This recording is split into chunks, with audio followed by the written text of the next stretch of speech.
ഇന്ത്യയുടെ ഭീഷണിയേറ്റു POKയിലെ കൂട്ടക്കുരുതി അവസാനിപ്പിച്ച പാകിസ്ഥാൻ.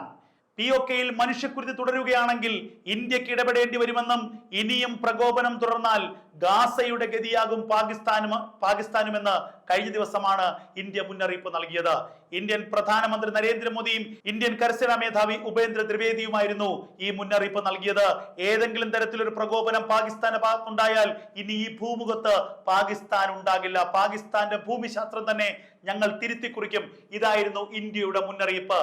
POKയിൽ ഉയർന്നു വന്ന പ്രക്ഷോഭങ്ങളെ രക്തച്ചൊരിച്ചിലൂടെ തീർക്കാനായിരുന്നു പാകിസ്ഥാന്റെ പദ്ധതി.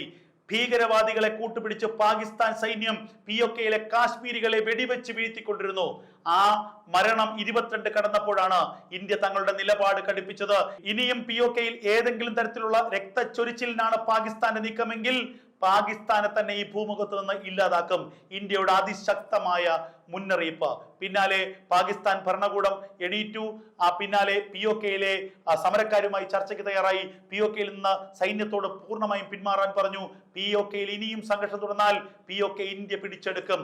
POKയിലെ ജനങ്ങൾ ഇന്ത്യക്കൊപ്പം ചേരും. അങ്ങനെ POK പാകിസ്ഥാന് നഷ്ടപ്പെടുമെന്ന് പാകിസ്ഥാൻ തിരിച്ചറിഞ്ഞിരിക്കും.